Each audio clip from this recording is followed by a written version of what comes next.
We're glad you're here, and we're about to begin. 5, 4, 3, 2, 1. KenCast After Dark. Stimulating conversations all night long. And here's your host, Ken Cole. Hello, all you beautiful people. Welcome to another KenCast After Dark. This is the first KenCast After Dark since the premiere of Cobra Kai Season 5. I hope you've had a chance to watch since then. We'll be having tons of spoiler discussions. It's great to have you. We are going to be talking about something very important tonight. As you saw in the finale, Terry Silver was unceremoniously hauled off to jail. As Terry Silver fans, I think some of us are a little bugged by that because we see a bit of injustice maybe in what happened. And so today I thought we would dedicate an entire KenCast to talking about Terry Silver and the legal predicament he's in. And we're going to evaluate this in all different ways from all different angles. And we have actually a number of great people who are going to offer their opinions.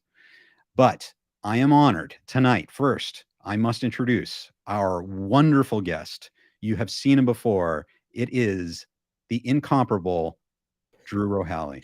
Drew, how's it going?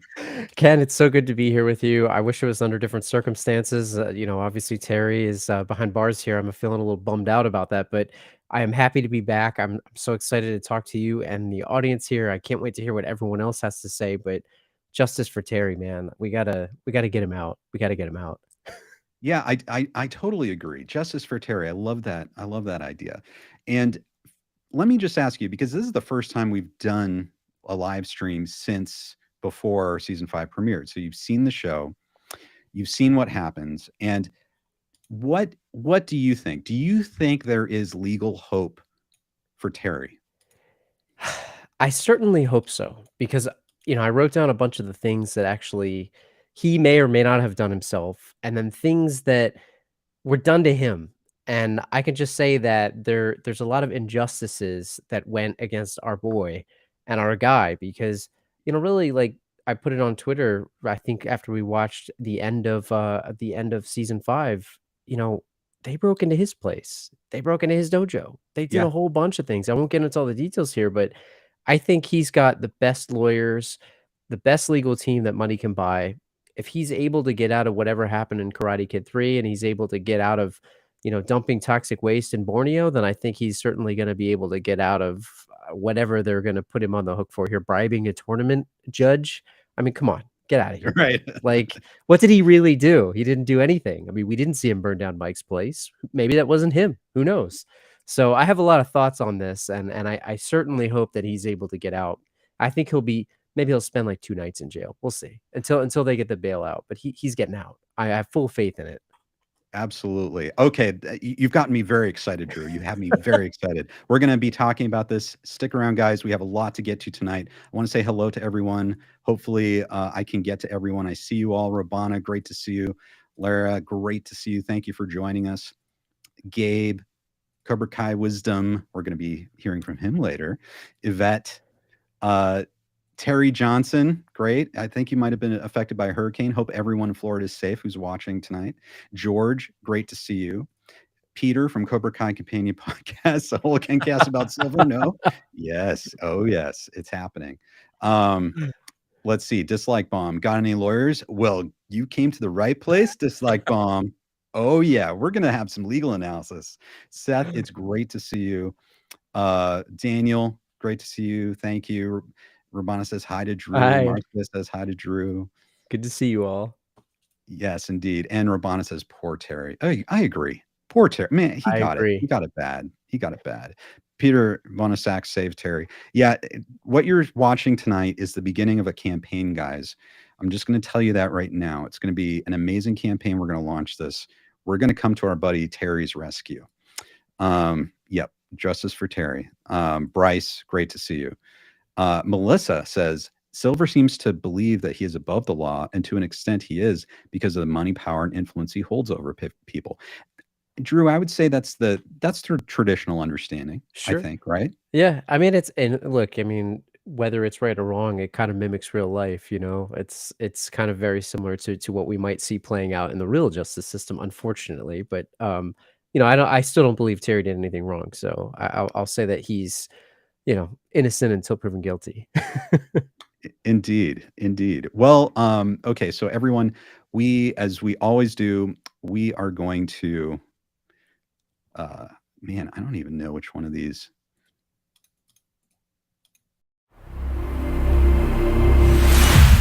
KenCast Terry Silver. Okay, yes, absolutely. Guys, we're on a new system. Please let us know if you like the quality. It's difficult in this current console. That was supposed to be news, but it's about Terry Silver anyway. So, I mean, I think that's wonderful. Yeah, there you Here, go. let's try this one. KenCast discussion. Okay, one more, guys. Here we go. Here we go. KenCast news. There you go. Yes, we did There it. you go. Okay, there we go. Okay, so let's go ahead and let me bring this up. As we always do, guys, we have news. There is news. And let me. All right. It is after dark, It so is after dark. anything Yeah. goes. That's right. I like it. Anything goes. Anything goes. Okay, here we go. All right. So here we go. Actually, this is definitely an anything goes, isn't it? Here, let's go back.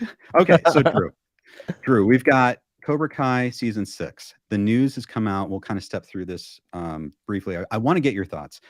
It looks like there might be a delay. We know that the space between season 4 and season 5, there wasn't much. We didn't have to wait long. It's been less than a year, and we've had 2 seasons of Cobra Kai. But according to all these articles and what they're saying, the big 3, John, Josh, and Hayden, are working on another show, Obliterated, right now. And I think that's filming through November. And they really wouldn't be able to start work on Cobra Kai until after that. And it sounds like things aren't even really finalized with Netflix on a season 6 yet. So they're saying that it might be a bit more of a wait. So I don't know what that means. That could mean, maybe it's going to be New Year's 2024 or something like that. But I was wondering if I could get your thoughts on the delay. Yeah, it's interesting, right? Because I think we had a big delay between, was it season 3 to 4 or 2 to 3? I can't remember which one it was. It's been so long at this point, but there Yes. was a bigger delay there, right? And then we got 4 and 5 within less than 12 months, which was sort of nice. So, I know that the creators and showrunners, the big 3, have a lot of other creative projects going on, like you said, and I'm excited for them because I think, they're able to sort of tickle some of the creative, itches that they have with some other things outside of this universe. But at the same time, it's a little bummer if it does become sort of a longer wait. So, I'll be patiently waiting to see what happens. I hope that there's no funny business with Netflix and Netflix doesn't decide to say, "Hey, we're just not going to do it." That would be disappointing, but I think I can wait. I think because there's 5 seasons now, you can sort of go back and rewatch them and enjoy them, and I think that makes it a little bit better, especially with how maybe, like, bombastic this past season was and how crazy it was. I think we all need a little bit of a breather after the ending there, but, hopefully it's not too long. I don't know. I'm curious how long it will be. Do you think it'll be more than a year? It's gotta be, right? Based Yeah, on the way that they're putting this. I think so. I think it'll be more than a year if they haven't really started to write it even yet. Because they have that new series they're shooting, and Yeah, I'm sure they're going to want to oversee post production on that series too, especially since right. it's the first season. So they might have to get into post production for a little bit and then really start thinking about season 6 Yeah. of Cobra Kai. Let me ask you this though: if it is a wait, would you want it to be a wait and then 6 is the last season, or would you want Netflix to do 6 and 7? I think it depends on where the story goes. So I was thinking about this even as I was watching season 5, and you watch it and they almost wrote it as if it could have been an ending in a way, right? With Terry going off to jail and whatnot. Like they didn't really, if 5 was the end, like, everyone sorta got, like, a happy ending in a lot of ways outside of Terry creases out, there's sort of this ominous way. So I Right. think if it's the Sekai Taikai, like, depending on what they do with that, and I think where it goes, I would be okay with another season after 6, but I think, there's certainly a possibility that it's, like, too much of a good thing becomes a bad thing. Obviously, I'll Mhm. watch as many seasons as they put out, I'm always gonna be a fan, they haven't let me Right. down yet, so Right. it's a tough one, but I think it just depends on where the story goes. If they have a really good, like, arc that may be multi-season, I think I'd be down with that, but I just would like it to end before it gets stale, if that makes sense at all. Yeah, that makes perfect sense. NASA jumps in and says writing takes at least 3 months, filming takes 3 to 4, and this post-production, we're looking at a year or more again, Mhm. probably, unfortunately. But, Drew, I think you're right. It's as long as it finishes the story that it's meant to tell and everyone's satisfied that it's complete, and that they're not stretching, beyond that. Yeah, I agree. Um, Tracy asks, "Will the new Karate Kid movie affect season 6?" Well, that is a great question, actually. Let's get right into that. So let's see what this next news story. Okay, so the Cobra Kai creator, I think John Hurwitz, addresses Sony's new Karate Kid movie. So, Drew, you might have heard that Sony has announced a new Karate Kid movie for 2024.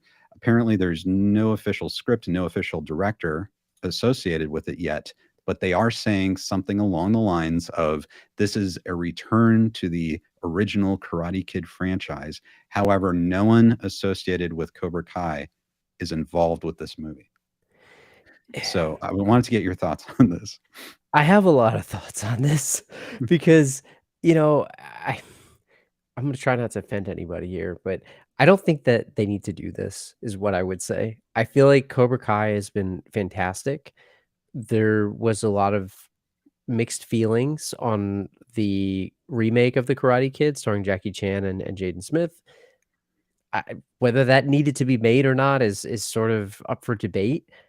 I don't think this is needed. If anything, I would much prefer a trilogy or a set of Cobra Kai movies. I think this is you're running into the too much again, too much of a good thing becomes a bad thing. Like, do they really need to dilute this? Now, look, you got a major studio here, Sony.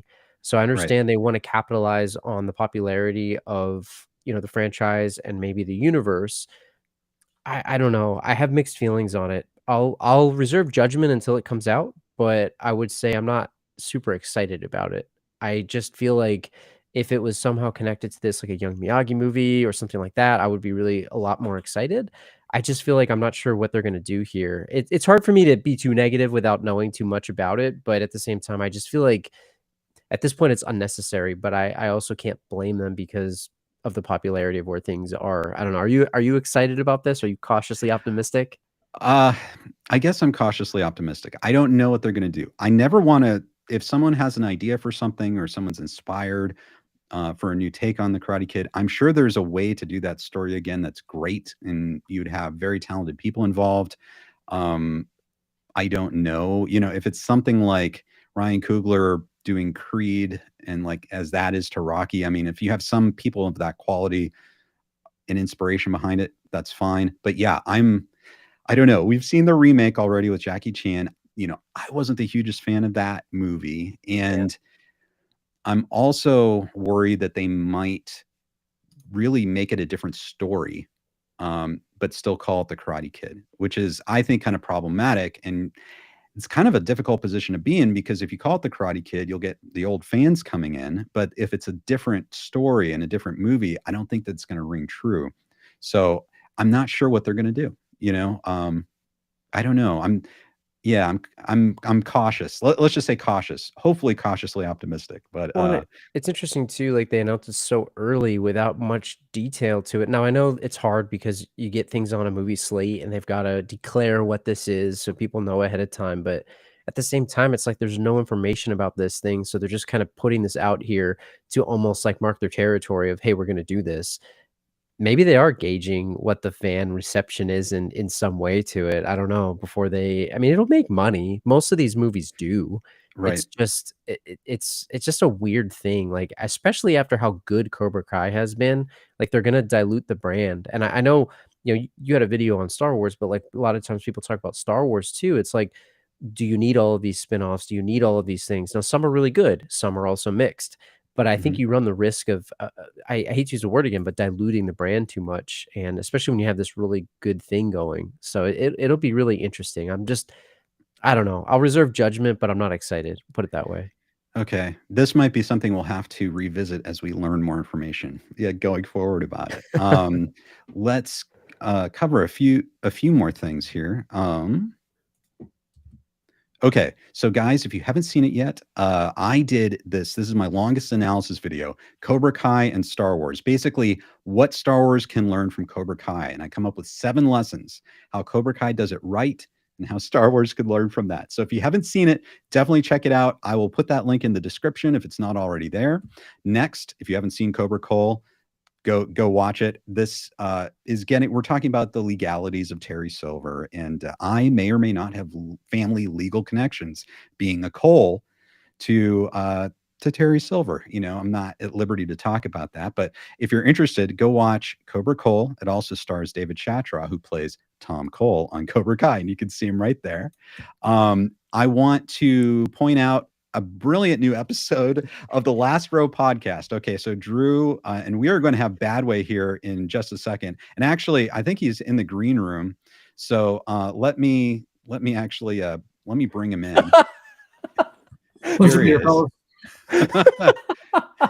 How you doing? You're looking great. Okay, so Badway, everyone, he's co-host of the Last Row podcast. He's also the legal expert of the Last Row podcast, Last Row Law.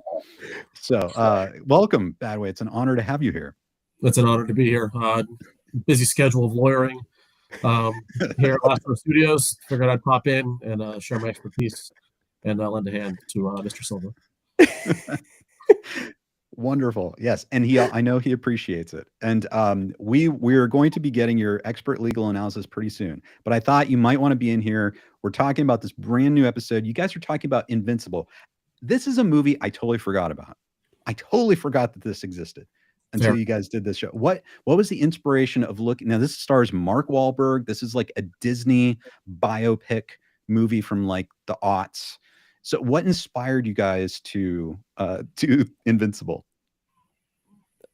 I'm gonna give Badway this one. He picked this movie, so I'm gonna give him full credit for this. It's just as simple of it being football season, and Drew and I being from Pennsylvania and lifelong Eagles fans, we've done a fair amount of football movies, Little Giants. I can other Replacements. Yeah.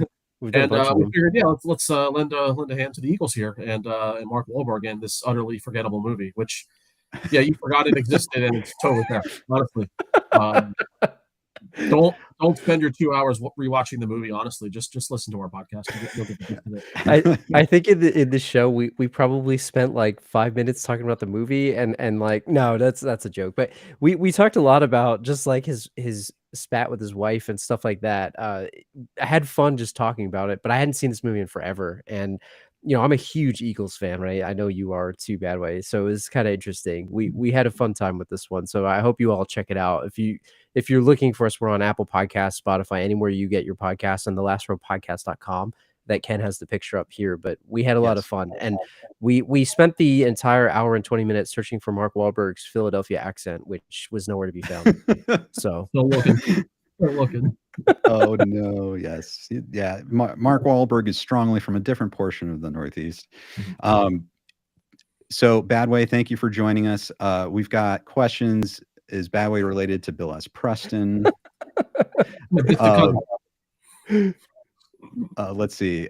Cobra Kai Wisdom, he'll be on a little bit. Loved Invincible. Yeah. So it has its fans too. And as you guys point out, like, it is well reviewed, and the scores are high. And so honestly, I had forgotten about this movie. I love just listening to your podcast about it. So don't feel like you have to watch the movie and then listen to the podcast. You can listen to the podcast without having any intention of watching the movie, and it is super entertaining. That's what I love about the Last Row podcast.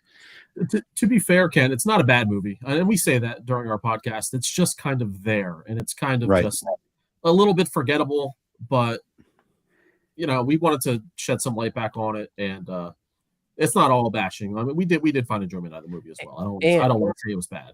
And I have to say, as two Eagles fans, we would be remiss if we didn't make fun of the Cowboys at some point on this podcast. So we actually inducted Jerry Jones, the Cowboys owner, into the Last Row Villain Scale Hall of Fame, and we have a new card for Jerry Jones too. So if you guys like Oh, that's great. football, you probably know what we're talking about. If you're not sure, just read the card anyway. It's really funny. Badway wrote the description, so thank you, Badway, for doing that. But it's a lot of fun. So we got to make more cards, and we figured why not rib on the Cowboys a little bit. So.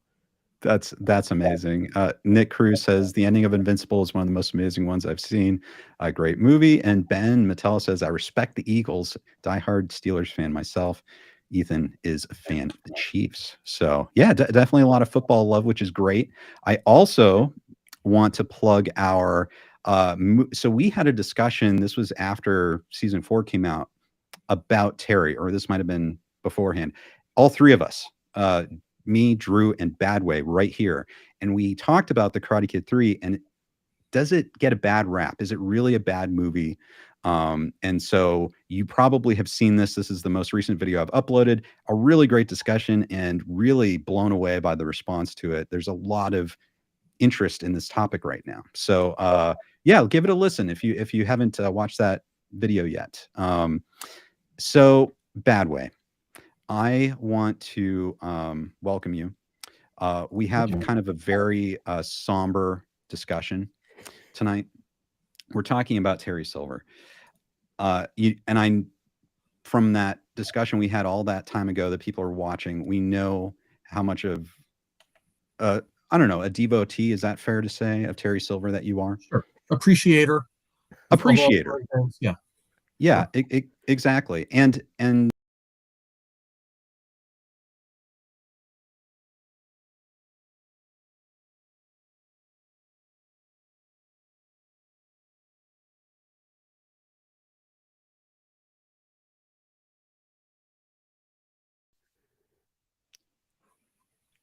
Well, we lost Ken. so glad you're here as a legal expert, Badway. I need your thoughts, guys. What's happening right now?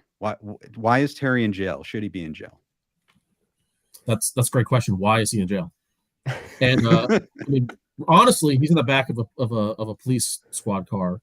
He's not in jail. I mean, he's going to get booked, and he's going to get sent right back out and have breakfast. Honestly, because this is all just a bunch of BS, in my opinion. It's a travesty. I mean, Drew, if you want to go through the potential crimes that might be falsely thrown his way, I mean, I'd be happy to potentially rebut some. Yeah. So, what did he actually do? Really, when you think about it, what did he actually do? What is the actual proof? And I don't think that there's much. So we can go over what was done against him after, but what was done to him? Okay, so I guess he beat up Stingray, but Stingray took it. He allowed it to happen. So he allowed that to happen. So that to me was almost it was a consensual beatdown is what that looked like to me. So that was a beatdown where he let him do it. He had his consent. And then I mean, I guess he framed his friend for murder potentially, but it was again related to the consensual beatdown. So I don't know that actually made really a legal crime there. And then he paid off a referee allegedly, right? We didn't see the exchange of money. We saw the conversation, but we didn't see the exchange of money. And then he also paid off the referee for the Seikai Taikai qualifier. But is that even an official event? I mean, that's just something that he hosted at his own dojo. Isn't he allowed to do whatever he wanted to do there? And then, they allegedly said that he burned down Mike's furniture store.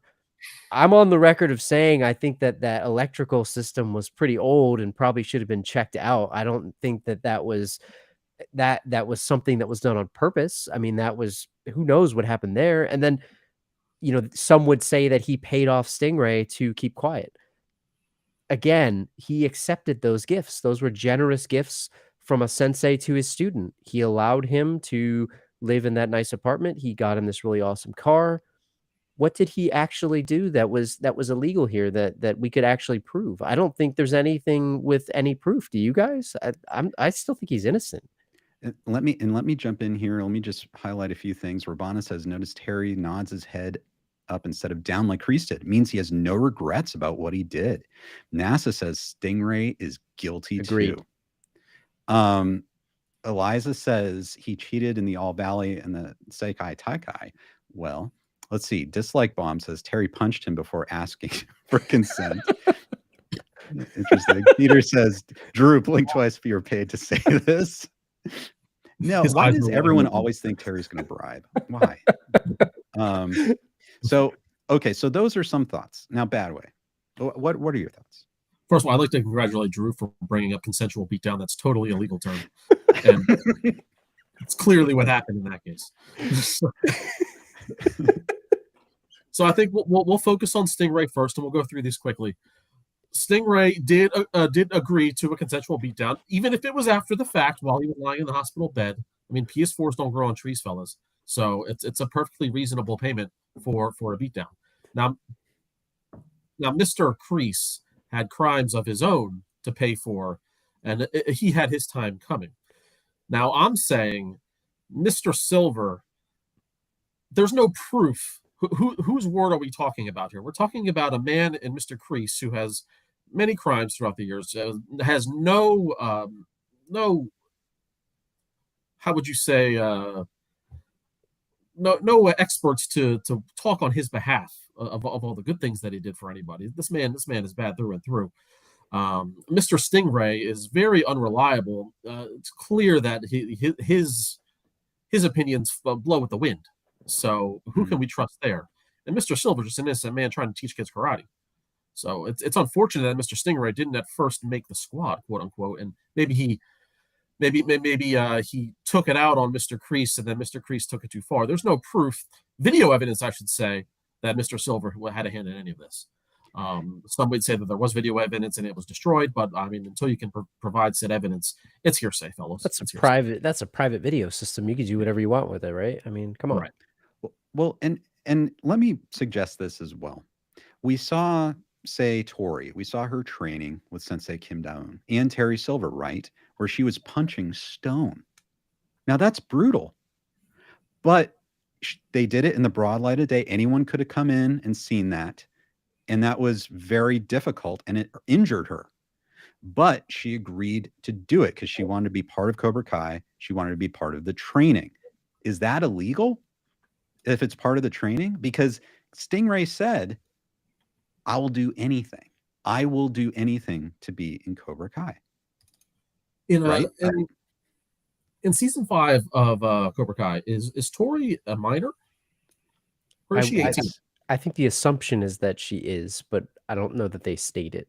I would like to see the birth certificate, because she may be 18, in which case that she is an adult of her own free will. She's practically emancipated as it is, considering her family life.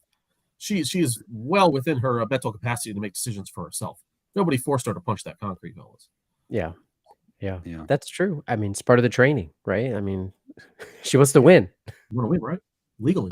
We have this from Josh. Stingray pulls the strings. He is the hidden main villain of Cobra Kai in like the Jar Jar Binks theory of Jar Jar Binks is the Sith, is the Sith Lord. Right. And then Terry brings up the point of paying off a ref. That's only a fine. Like, you don't go to jail for that. You do not. Bryce Productions asked Badway, would Terry Silver go to federal prison? Which crime are you talking about here? So I believe if you're going to pin anything on him, I mean, at most it would be a misdemeanor. If you want to talk about the bribery, I have two scenarios where the bribery could come into. First being unfair competition law of California. So the UCL states that a company may be accused of an unfair competition if its practices bait and switch marketing, manipulates prices, infringes on intellectual property, or performs another deceptive action against competitors that is prohibited under law. So there's that right there. Performs a deceptive action against competitors. Now, what is that? That is a misdemeanor, in which case he would owe, if found guilty, $2,500 per person acted upon. Oh, even if he were to be found guilty of that, he's just going to have it's just a Tuesday for him, fellas. Yeah, this is a Tuesday. Right, get the checkbook out and get this thing over with. Right now, there's also the commercial bribery law of California, which is Penal Code 641.3, which states that Any law states that is an offense when an employee takes a bribe from a person in exchange for using his or her employment position for the benefit of the other party. Now, this would be the interaction between him and the referee. So any business or practice which would cause an unfair as far as a competition goes, that is also a misdemeanor, punishable up to a maximum 6 months in a non-state federal prison. So we're talking the slammer here. We're not talking the Fed. We're talking the slammer, in and out. I mean, Terry. This is the type of place where Terry could bribe a guard and get out. Before dinner. So.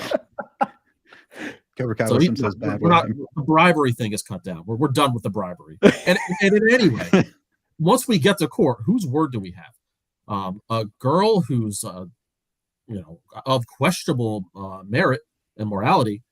She started a brawl in a mall and attacked a girl in a home. They broke into LaRusso's home too. Yes. And the school. I mean, it's all hearsay. Again, the word hearsay comes up a lot, and it's all it is, because Terry's not a dumb man.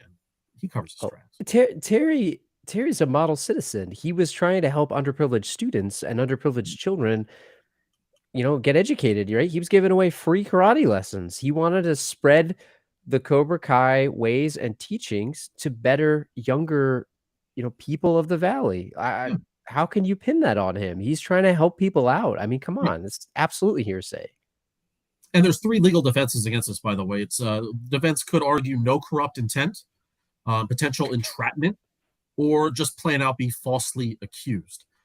So he could, in fact, argue no corrupt intent. If maybe he gave a tip to the referees in both tournaments just to make sure that you pay extra close attention, make sure nobody gets hurt, and everything's on the up and up, because he's afraid that the LaRussos are going to cheat. Yeah. They tend to step out of bounds, so you got to watch out. They tend to go out of bounds from time to time. You got to watch out. Let's be honest, they're line steppers habitual. So yeah, we got to make sure they're on the line.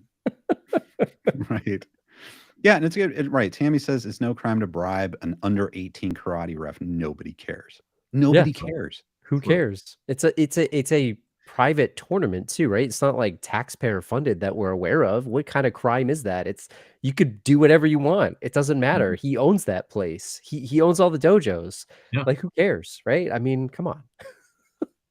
And okay, so we're talking. Terry assaulted Daniel. Eliza brings up a point. Maybe, yes. I mean, we have to. You guys are bringing up amazing points. I will point out too, though. Tell me, and if you know about this, Bad Way. Daniel tried to contact Terry's former lawyer as a random third party to obtain a contract that he was not party to in order to cause harm to him. That sounds like a crime. Is that a crime? So this is the difference between Mr. LaRusso and Mr. Silver. Is Mr. Silver has all of his bases covered and knows the law back and front. Mr. LaRusso is just going on a wild goose chase, unaware of the laws he's breaking, as he's chasing this ghost that he believes is out to harm him, when in reality, if he just leaves well enough alone, he could continue selling cars at a very substantial profit and have no further harm to himself, his family, his daughter, or any future friends and relatives. So yes, it's a total crime to try to seek legal documents behind the back of others. This could go up the ladder towards a federal crime if indeed convicted, and there is plenty of evidence. The telephone calls could have been possibly recorded if he's calling the law office. So who knows? Right.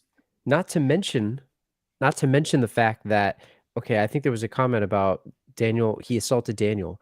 That was on a piece of property that he owned.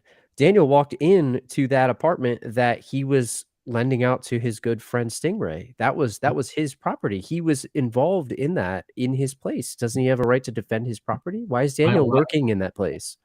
Glad you brought that up. Glad you brought that up, because California has what we call the Castle Doctrine.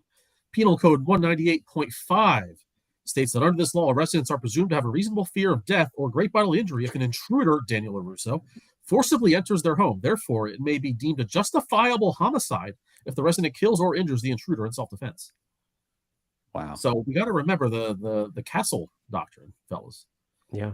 Yeah. And this not only applies to his home, in which was also broken into by Chosen and Mr. Lawrence, but also Stingray's property, which is owned by Mr. Lawrence or Mr. Silver, and also the fact that, yes, as your commenters did state here, Daniel struck first. Yeah, this is beautiful. This is and Badway, I can't say how much of a help you are right now. You're clarifying things for us because it's very easy to get emotionally involved with these people, right?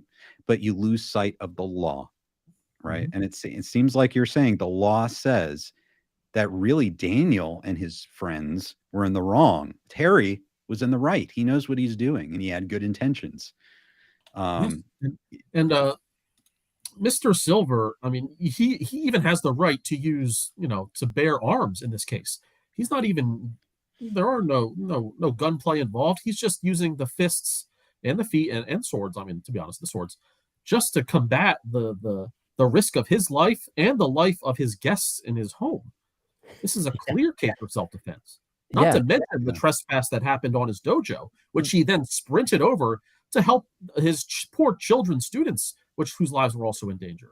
Because we didn't even get into those. I mean, we have to talk about what happened against him too. I don't want to jump the gun, but there's plenty that happened there against him. I mean, he's the victim here. If I'm being honest. Can Mr. Silver be a little immoral sometimes? Sure. I mean, we can all say that, right? We love Mr. Silver, but he can be a little moral at times. But when it comes to, in a court of law, proving guilt on a crime, it's hard to pin this guy down. Let's be honest. I mean, he's got the best lawyers money can buy. He knows the law. He covers his bases. The man's not dumb, and he doesn't act on emotion either. Very calculated. Yes. This is amazing. Yes, everyone who's a fan of Cobra Kai needs to be listening to this right now. I hope they're tuning in, or you're watching on the replay. You have to listen to this because Badway speaks the truth. In my opinion, he speaks the truth. Yeah. And you haven't been paid off in any way, Badway. No, sir. No Terry Bucks over here. My palatial state speaks for itself from all my clients. My castle doctrine is well looked at. That's fantastic. Chris, thank you so much for the super chat. Chris, thanks for supporting the channel. He says, I love the stuff's getting pretty deep. I can't stop laughing. So that's good.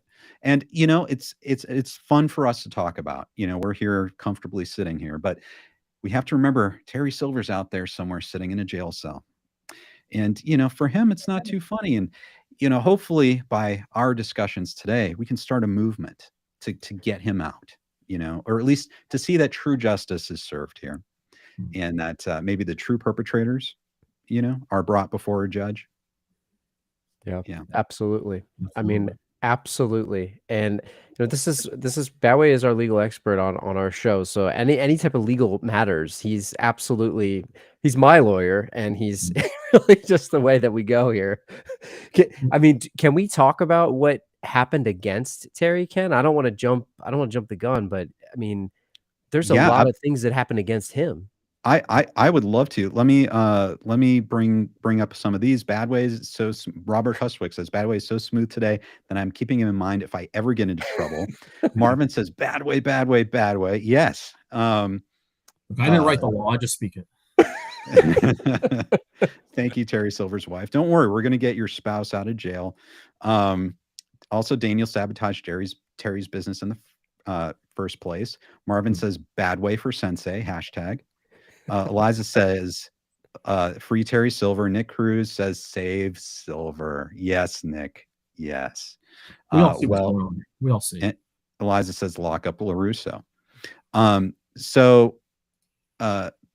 Paola says pure facts spoken in the discussion. Justice for Terry. Yeah, absolutely. NASA, thanks so much, NASA, for the super chat. Help support the channel. Where's consensual beatdown the penal code of California? I'm curious. Well, so Badway. I don't know if you have to go, if you need to stick around. We have yet another person who might have an opinion that is going to join us. Cobra Kai Wisdom. Badway, you're welcome to stay, or if you got to go, I understand as well. Unfortunately, I have other clients to tend to. I just wanted to bring light to the subject. I appreciate you bringing me on here to shed some light and the legal expert that follows, I'm sure will more than generously take my place. Yes. Well, thank you. Even the precious minutes you've spent with us, Badway, have illuminated our minds, and we're forever thankful that you have put everything in proper perspective. So thank you so much. And thank you for having me on. This is a blast, and you guys do a great job, and it's just a thrill to be a part of it. So thank you very much. Thank you very much, Badway. Have a good night. We look forward to your further legal analysis in the future. Badway. Good night. Good night. Wow, Drew. Okay, so Man. that was incredible. Just incredible. Now we have, you guys have seen him here on KenCast before. This is Mike, Cobra Kai Wisdom. Mike, thank you so much for joining us today. Now, you've caught us in a very deep legal discussion. And as I understand, you have a legal background yourself. I do, yes. Let me give you my little speech first. I am not California barred. I'm not a criminal lawyer. Nothing I say tonight can be construed as actual legal advice. Sure. With that said, yeah, we got some interesting legal issues at our good sensei's disposal here. But it's well, Mike, I first I want to say I'm glad that you're not a criminal attorney, because Terry's not a criminal. Yeah. Right. We just need pure legal, common sense legal advice here. And I know that if Terry were to hire you, you know, you'd give more specific advice. You're just giving just general thoughts tonight. absolutely. And we got to focus on what type of charge are we dealing with here? What is he actually going to be charged with? And how do we set our man free? Because that's the goal here. That's what we're putting our heads together to accomplish. According to the detective, all the charges against Terry Silver stem from Mr. Porter's testimony, his changed testimony, or his changed statement, that being one Stingray. So based on that, it appears we're talking purely about the crimes committed against Mr. Stingray here. So while there may be some other allegations that, of course, are going to come down the road, people all of a sudden say, "Oh yeah, he did this to me too. He cheated me. He assaulted me." You know, it's going to be one of those. "Oh, well, where have you been all this time? You're saying he did this to you 35 years ago. He did this to you a month ago, and you never said anything until the brave Mr. Stingray comes, and now you're just trying to hop on the bandwagon." So that's one thing. Then we've got Stingray's charge. So what have we got here? We've got a litany of charges, according to this detective. I can't fathom what this litany is, because it was just one night, one alleged incident, and it is what it is. So we've got a potential battery, allegations of a battery, which is a willful touching of another. You put your hands on another person, you have committed a battery. When we're talking about a battery that could rise to the level of a felony, in California, it's a battery that is not committed in self-defense, obviously, and results in a serious injury, fractured bones, damaged internal organs, near-death hospitalization, that type of thing. With all that said, and this surprised me, I just looked this up. The max penalty for a felony battery is only 2 to 4 years. So there's your California law for you. That all this, he could be just 4 summers at vacation prison, and Terry Silver's back in the dojo. That's it. That's the worst case scenario. That's what we're inclined to try to prevent.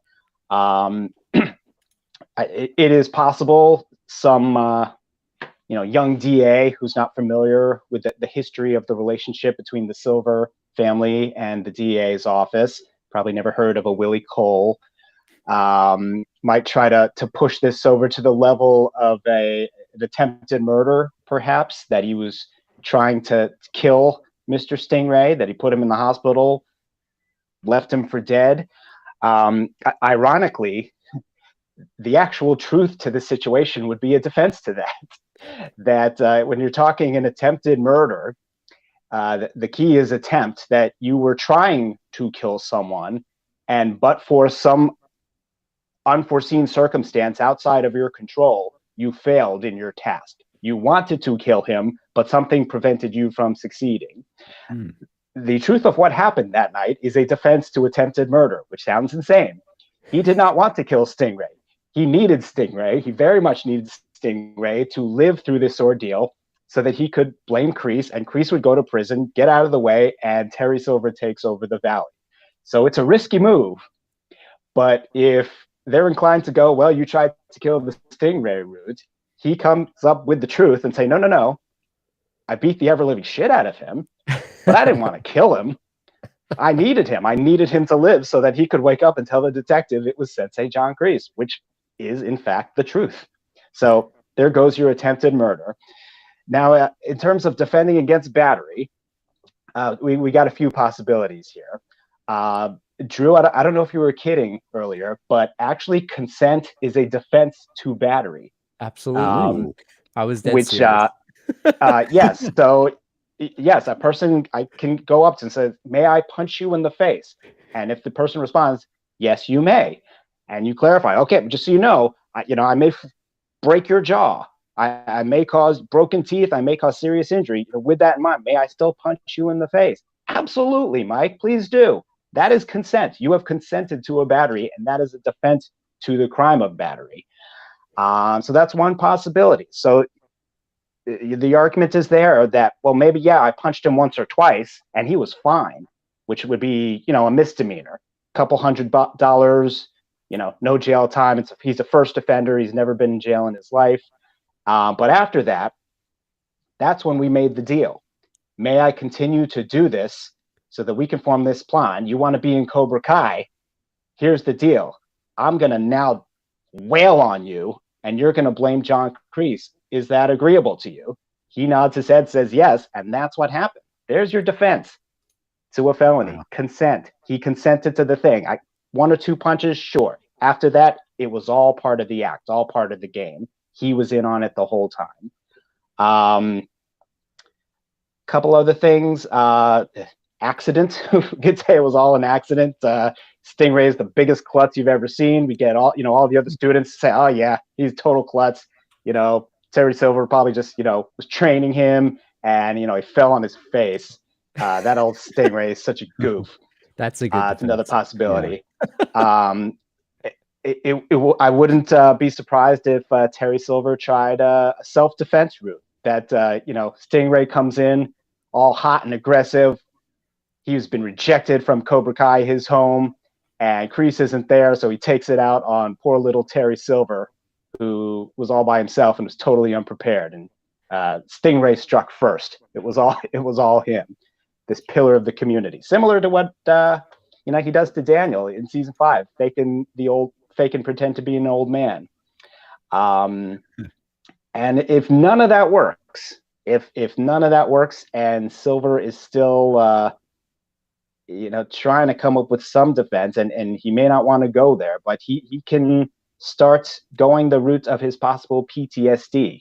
Assault is it's what's called a specific intent. You have to not just prove that it happened, you have to prove the intent behind it. And if he can show that he did not act willfully, that he was not in control of his faculties at that moment in time, and bring in all kinds of psychologists and expert witnesses talking about his trauma from Vietnam, and John Kreese coming back into his life and him going off his medication. He was doing so well, and then Kreese comes back and bullies him, and he was off his meds. It's a possibility he could raise some diminished capacity that he really wasn't in control that night, which could either get the charge completely off or get it reduced to show that he really was not in control that night. So a lot of possible defenses to work with. And then, of course, as my predecessor mentioned, we've got one witness in this whole case. One witness, Stingray Porter. Any defense attorney worth his salt is going to attack the hell out of this man's credibility, which probably should have been done in the first place at the first trial against John Kreese. But you've got this guy who woke up in a hospital bed, and his immediate reaction, as messed up in the head as he was, was to say John Kreese. That was his first reaction. John Kreese did this to me. He could barely move, but he was able to say it was John Kreese. He wouldn't do that unless it was the truth. He let this man go to prison, rotten prison. The same man who I understand has since escaped from prison. That guy. That's the guy who you initially. And then all of a sudden you change your mind and now say, no, it was this other sensei, Terry Silver, who you didn't even know and who didn't even know you. They had no history together. They'd never spoken a word to each other at this point. And now all of a sudden you're switching gears because you found out John Kreese escaped from prison and is probably going to be mad at you. So you changed your story and instead, focused your attention on this pillar of the community, Terry Silver, who's been nothing but kind to you. You're just going to attack this man's credibility. You're going to bring in, his old neighbor to talk about what, his neighbor at his sister's house, what a loser he was when he was on probation. This guy had recently been on probation for beating up a bunch of kids in a school and lied about, being a security guard to sneak into a high school and then beat the shit out of a bunch of kids. This is your star witness against Terry Silver. And the fact that, even before that, he's just this big man baby who, went to a dojo and trained with a bunch of teenagers, this 40-year-old man.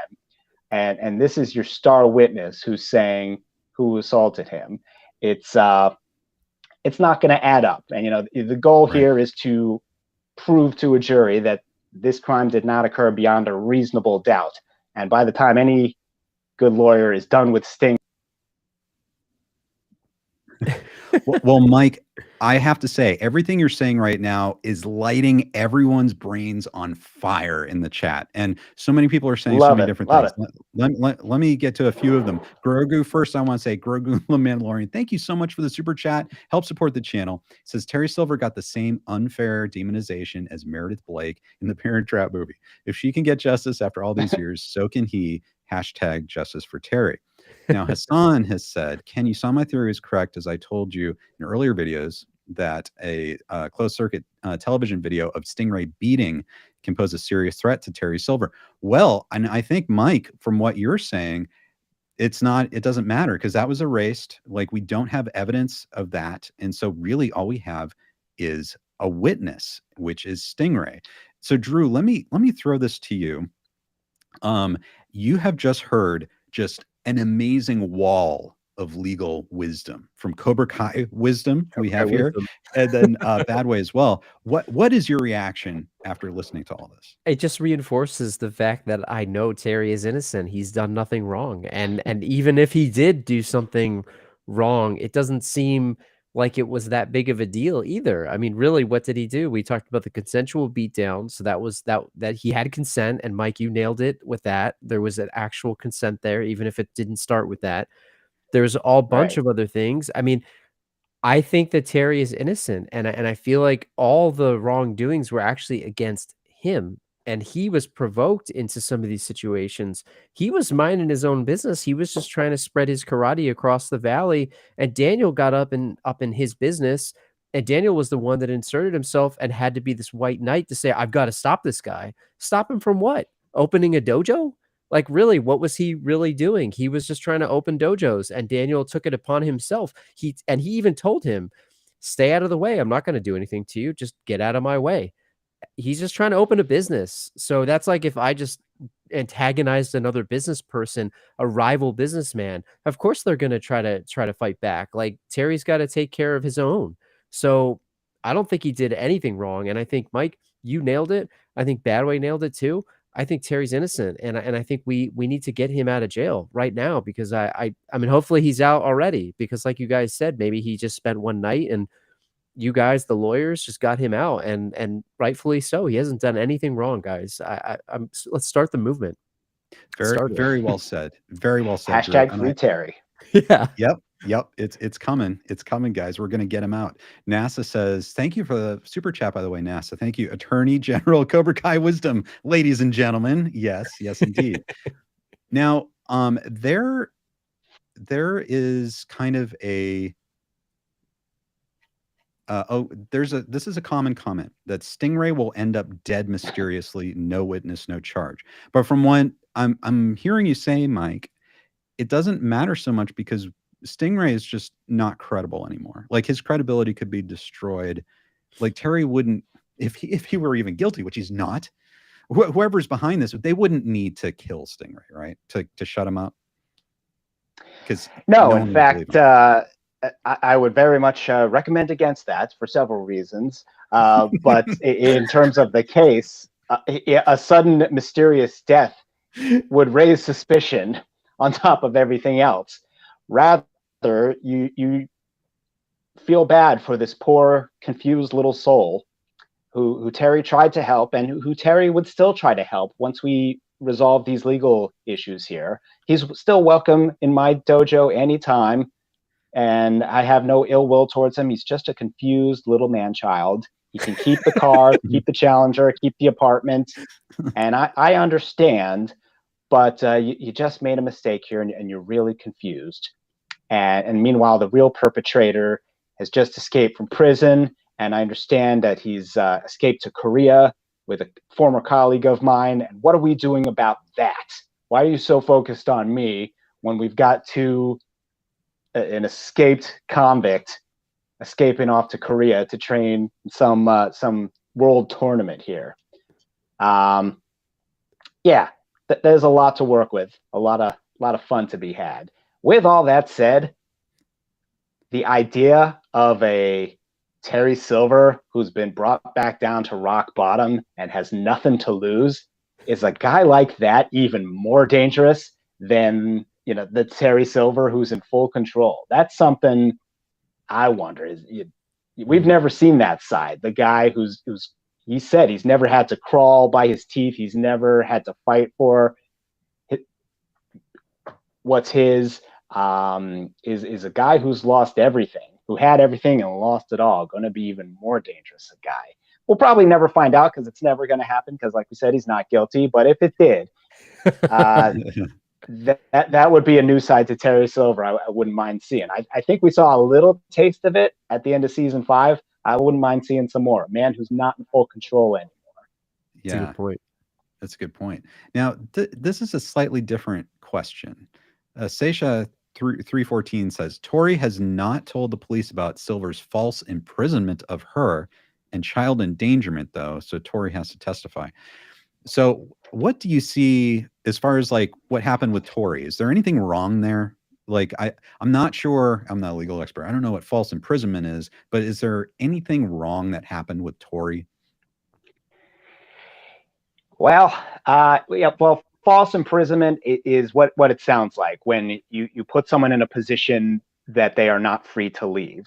You lock them in a room. You take the key, or you have 3 MMA fighters standing blocking the exit, basically implying you try to leave, we'll kick the crap out of you. Arguably, is that false imprisonment? Yes. With that said, they gave her an option. You just have to finish the lesson. It's like school. You don't get up when we say. You get up when the bell rings, when the lesson is over. That's when you leave. You don't leave in the middle of class. You get detention for that. That's not false imprisonment. This was a lesson. You embarrassed us at the tournament, young lady. You were supposed to fight, and you didn't do your job, and you're being punished for that. This is your detention. That detention just happens to be a bunch of stone bricks. And we never said we're going to hurt you. We were just standing there looking tough, and you're going to do this lesson and then go home, which they did. She finished the lesson. It was 90 seconds, the whole thing in total. And then lesson over. Sensei Kim couldn't have been any clearer. And then she was free to go. And so could she try to raise a false imprisonment claim? Yes. But then, false imprisonment against who? Terry Silver never said you're not free to leave. He didn't block the way. It was everyone else. It was Sensei Kim and the 3 of the fist who aren't even U.S. citizens. So it was them. And it was just a lesson. It was part of her training. And as soon as it was done, like they said, you're free to leave. And not to mention the fact that they were just trying to teach her how to get stronger. I mean, that was for her own good, right? She learned how to be stronger from that exercise. So I agree with you, Mike. Like, They didn't do anything wrong there. Terry never said you can't leave. She was there on a lesson. That was part of the teachings. And Drew, you know, since we have Mike here, I was wondering because you've actually put together a list, and if we flip this, Yeah. okay, we've been talking about the supposed crimes that Terry committed, but we haven't really talked yet about the crimes that have been committed against Terry. And so maybe we can get Mike's opinions on those. And Drew, I was wondering if you could take us through those. Yeah. So I don't know if this is all encompassing, but I pulled together a list of the things that I feel were wrongs against Terry. And this is sort of, I guess, going into Yeah. season 4 into 5, but I'll just kind of read it. And I don't have this in any particular order, but the first thing that I wrote was Daniel pushed him into the bonsai table at the auction. So that was some type of public assault. He knocked him down, right? It was clearly against his will, and he broke that table. Daniel kept going after Terry, even though he told him to stay away. In fact, he probably could have got a restraining order against him, if you really think about it, because he just told him, stay away from me. Similar to the whole thing with, Kreese and Amanda. And then Mike, Chosen, and Johnny broke into his house. So whether that was breaking and entering, trespassing, definitely vandalism, they broke his stuff. Mike, Chosen, and Johnny assaulted him in his home and actually tried to fight him when he was just having a nice business meeting with a business partner there. So that was totally not cool. And then the students on the other front broke into his dojo. Again, more breaking and entering potentially, maybe trespassing. And then they stole footage from his security system. So theft, intellectual property theft. And then Daniel was assaulting him in his dojo after hours again. And yeah, I guess he used the Quicksilver method against him, but he was already beaten from the fight that he had with Chosen. So I think 9 out of 10 times Terry kicks his butt again, is what I think. But I mean, I might have missed some things there, but Mike, I'm curious, like, does he have a legal defense against these guys? Because I think he could equally press charges against them, right? I mean, it seems like he's got a lot of ammo here.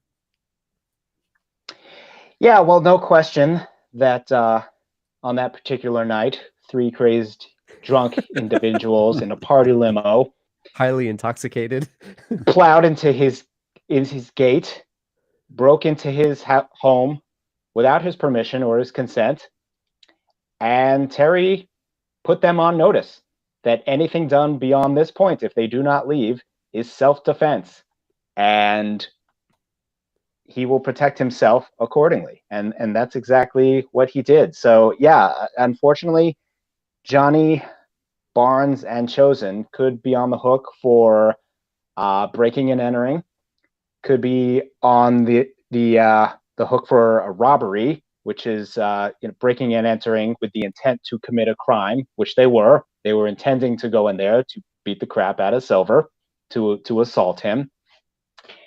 And yeah, and then you got Mike Barnes, who's now on the hook for theft of a multi-million-dollar piece of art. That's right. Of all things, he's probably going to be in the worst situation because that Rembrandt, that's got to be worth millions of dollars. So doesn't matter what he did. That's right. And then there's you've got the potential battery from Daniel to Terry at the auction. That's an unwanted touching that definitely occurred. That's my new favorite legal term. the breaking and entering of Daniel into Stingray's home in episode 5, which technically I believe was Terry Silver's property as well. Daniel did not have permission to be in there. Terry was just defending himself again against an intruder who was there clearly to cause trouble. And then you got a whole mob of kids. Perhaps their heart was in the right place, but what did they do? They broke into his dojo, his property, his business, and stole his property, stole his intellectual property. They broke in his computer, wrecked a whole bunch of cameras, and hacked into his computer hacking. That's a serious crime right there. And stole his private video footage. So yeah, there's a lot he could work with as well. And I'm sure his own attorneys are gonna have some counterclaims available that they're not going to be shy about pushing against everyone else. Hey, Mike, what about? Yeah, I know it's a crazy situation, but like one of the guys, he got his finger chopped off, and his finger had a ring on it, and they stole the ring. That looks bad, right? Yeah. I mean, that's really bad. Also, I have to ask you this, just as an attorney. Daniel called Terry Silver's former attorney to try to get a hold of a contract so that he could publicly release it and defame Terry. Like, that's got to be some kind of crime. Like, because I don't even know what he was trying to do. Like, what would any attorney just give some third party like a contract from a former client? not unless he wants to get disbarred. I was just gonna say you're disbarred, right? No, absolutely not. That was one instance where I was just like, what is he thinking? What does he think this attorney is going to do? Even if this attorney didn't like Silver anymore, didn't want anything to do with Silver anymore, that relationship was long over. No attorney would divulge a client's contract without his permission. So if Daniel had been thinking about it at all, he would have known that as soon as this attorney got this call, the first call would have been to Terry Silver, who would have said, "Is this okay with you?" Mm-hmm. It's fine if the client consents. So I said, "Hey, I got this call from this guy LaRusso. He wants to hear about your old contract. Is that okay with you?" He would have had to have known that. Daniel LaRusso, he's got his own lawyers. He's a businessman in the community. He knows a lawyer wouldn't be able to do that without the client's consent. And yeah, that's on him. So I don't know if calling the attorney itself is a crime, but certainly a pretty stupid move on the part of one LaRusso. And I'll ask this to both Drew and Mike here, and all of you watching. Is there any evidence that Terry Silver burned down Mike's furniture store at all? No, not that we've seen. I mean, like I said before, I heard whispers that their electrical system needed some upgrades. So from what I've seen, this was purely a coincidental fire. I mean, Mike ignored that for a long time, and he didn't get that upgraded. I'm pretty sure that he co-ran that business with his wife. I'm pretty sure his wife told him, "Hey, get that thing looked at." He didn't do it. He probably should have had it looked at, and that's what happened, in my opinion. And also because Daniel said that Mike went out of town while the insurance adjusters were looking at that, and so obviously they were insured. And if Mike is upset, that might mean that they refused his insurance claim. And I would think that would be because of negligence, right? Like he wasn't doing it he was supposed to do, as far as like maintenance, what Drew was saying. I don't know. That's just an idea. I don't know, Mike. Do you have any thoughts on that? Yeah, it's certainly curious that he would skip town while his insurance carrier, his only possible remedy for this terrible situation that befell him, would be to skip town while this was happening. You would think that he would want to cooperate and help this insurance company in any way that he could find out what happened. If he suspected arson. Instead, he skipped town, not looking too good, which raises the suspicion what was going on in this furniture store. Perhaps the bad boy had a few skeletons in his closet that he tried to burn away with smoke. Right. And Drew, let me ask you too, about Mike Barnes. Do you find it strange that he's like a bit erratic? Like he obviously he steals that stretch limo. He accuses Daniel, of all people, of burning down his furniture store, right? And then Daniel says, "No, it wasn't me. It was Terry Silver." And then Mike switches like that, and he's like, "Let's go get Silver." Like he seems a bit unstable there. Like clearly, Mike was talking about skeletons and problems. What do you think? Yeah, clearly intoxicated himself. I mean, they even alluded to it. They said, look at his, I think they even said, they commented on his dilated pupils, on whatever kind of drugs he may or may not have been on. Who knows what's going on in his life? And let me tell you, when you're gonna steal he kidnapped them, right? Or whatever. I don't know what the word is. Maybe it's not kidnapped. Mike, I don't know what the crime is, but basically he abducted them from wherever they were going. And then he led the charge to get them to break into Terry's house. So I mean, come on. It's I think he is erratic, and I don't think he's all mentally there. And maybe there's more to that story that we don't even know about. We'll have to ask them, but certainly seems like there's more to it than him just being upset about the store being burnt down. Right. Darkest Hour says Barnes has always been impulsive, easy to manipulate. Interesting. Yeah. What do you think, Mike? The man was supposedly dead broke, yet had plenty of money for drugs. That's all I know. Enough to widen the pupils to the extent that they were. It's always so convenient, isn't it? You had the means to surveil Daniel and Johnny and Chosen, that you knew they would be in this club. Yes, assaulted. I guess he didn't assault, but I stole this party limo from underneath the driver. And then, yeah, he absolutely kidnapped Johnny, Chosen, and Daniel. And what was he planning to do when he pulled over on the side of the road there? Had the three of them not jumped down and convinced him to switch gears there. Not the bad boys' finest moment. That is clear. I kept wondering, like, was he gonna drive the limo like off a cliff or something? Like he had lost it all, right? He lost the store. He said his wife was gonna leave him. He lost all hope. I didn't know if that was one of those things. Like, who the heck knows? But it seemed like he was headed back.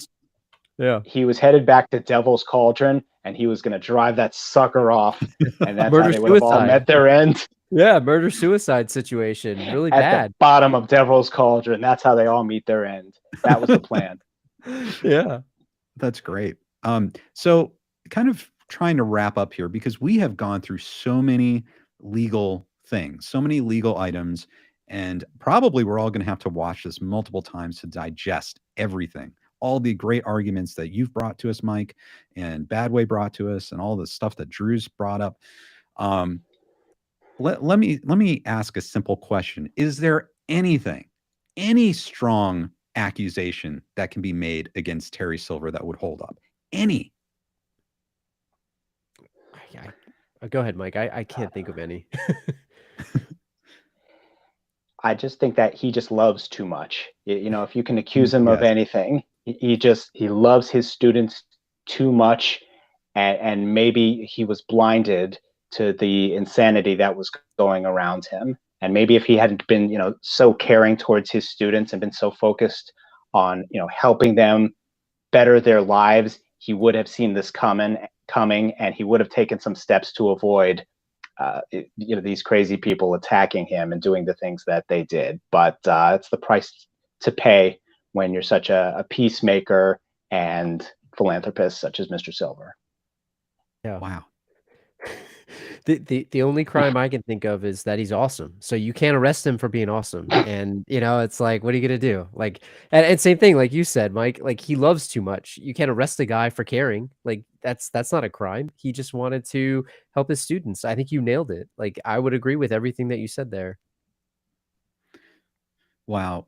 Mike, Cobra Kai Wisdom, thank you so much for joining us tonight. Like, you have given us so much to think about. I think everything that you said just completely lit up the chat. Everyone was just talking about this. We were bringing up concepts that I don't think people have thought about before, and it's just been wonderful. So thank you for joining us. And where can people find you, Mike? Well, thanks, Ken, for having me. And remember, the fight's not over till it's over. This is just the beginning, and we have not heard the last of Quicksilver. So don't nobody feel too bad.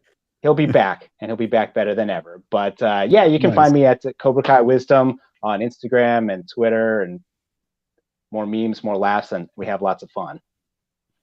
That's fantastic. And you're also part of the Cobra Kai companion community on Facebook. Yes, absolutely. Come join us there. Lots of fun there as well. Absolutely. Well, thank you, Mike. And if you don't mind, we might call upon your legal wisdom in the future. Hey, happy to help. We got a lot of work to do. Not going to lie. It's going to end up well, but we got some work to do. Fight's not over yet. Well, I am honored to join this fight with you, Mike, and Drew, and Badway, and all of you watching this.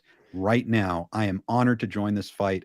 We will start. So thank you, Mike. Get plenty of rest, and we'll get together on the next steps. Sounds good. All right. Thanks, Ken. See you later, Drew. Bye, Thank Mike. you, Mike. Have a good night. Mounting the legal defenses here. We got a dream team of lawyers between Mike and Badway. I mean, this is all coming together, Ken. It's great. It's fantastic. So Drew, let me I need to go in here and talk with you here and all of you watching. This has been a monumental night where we have talked about all of these things. People just assume they knew that Terry Silver was in the wrong. And I think we systematically went through everything that you outlined, everything that Badway outlined, and Mike outlined in detail shows that there was nothing legally that can stand against Terry Silver. How do you feel right now? I feel pretty good. I got to tell you, like at the end of season 5, I was feeling pretty low, Ken. I'm not going to lie. I felt really sad. I saw that picture that you had up earlier of our friend in a cop car, and I was feeling very low, and I was feeling very sad.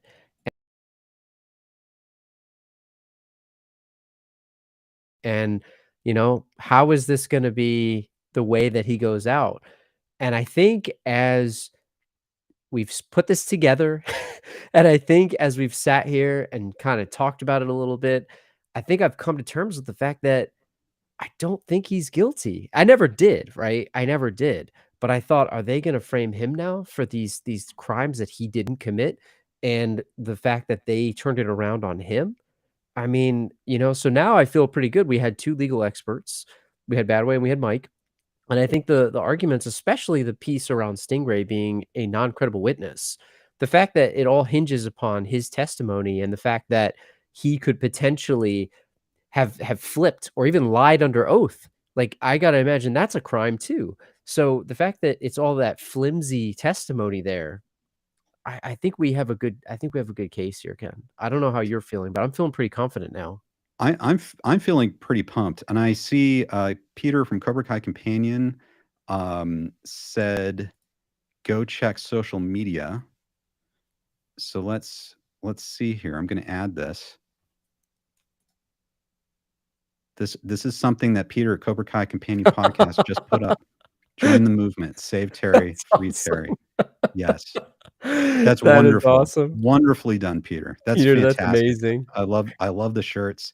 It's not, yes. And we, Drew, you and I are completely on board with this. I know I have things in the works along these lines right now. Oh yeah. And we are going to join this movement to save Silver. And everyone share Peter's post, share all these posts. Use the hashtag Save Silver, hashtag Justice for Terry. Everything. We got to get him out. Yeah. Yeah. So thank you guys. And thank you all for your comments. Really, all of you asked such great questions. You had so many great comments tonight. And I'll just say NASA says Stingray committed perjury. He did. He did. So he's not reliable anymore. And then Matt, I don't know if this is true. I heard in the Valley they let out criminals with no bail bonds. Silver's going to be just fine. Yeah, and even if he's got so much money, it doesn't matter.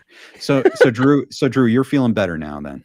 I feel a lot better. I feel like we got all of the negative energy out, and I feel very positive right now, especially with the way that both of the legal experts walked us through each of those, and then seeing the picture that Peter just shared, it's making me feel like I'm kind of on cloud 9, Ken. Like, I feel like there's a chance here, and I feel like he's gonna get out, and I feel like the best is yet to come for our guy Terry Silver, and I'm feeling very good about it. As low as I felt after season 5, I'm feeling very good about this, and I hope that the movement keeps going. I think this is just the beginning, as you said.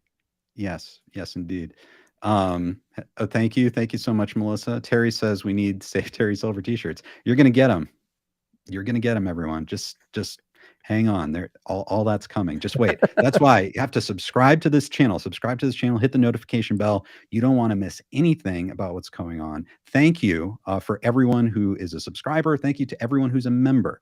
I want to thank our special guest, Badway, and obviously Mike, Cobra Kai Wisdom. But Badway and Drew, who's here, they have a podcast. And let's tell everyone, Drew, about that podcast, because I think everyone watching is going to love it.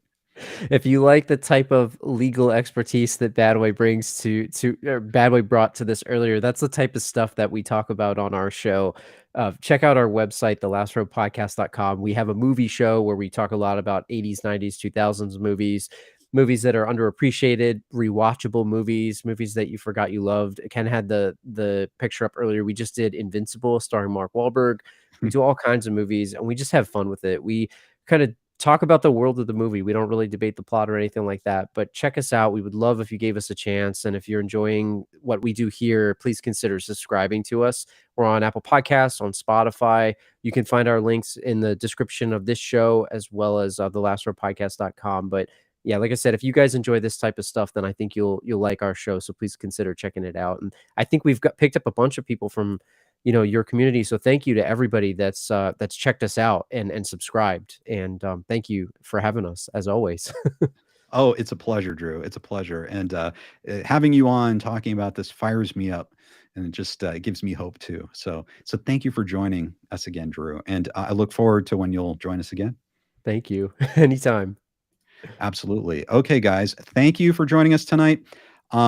We should be hopefully back to regular KenCast. You don't know when they'll pop up, but we'll have one on Saturday, and we'll have them next week, and we'll be covering all different kinds of topics. So I look forward to seeing you all next time.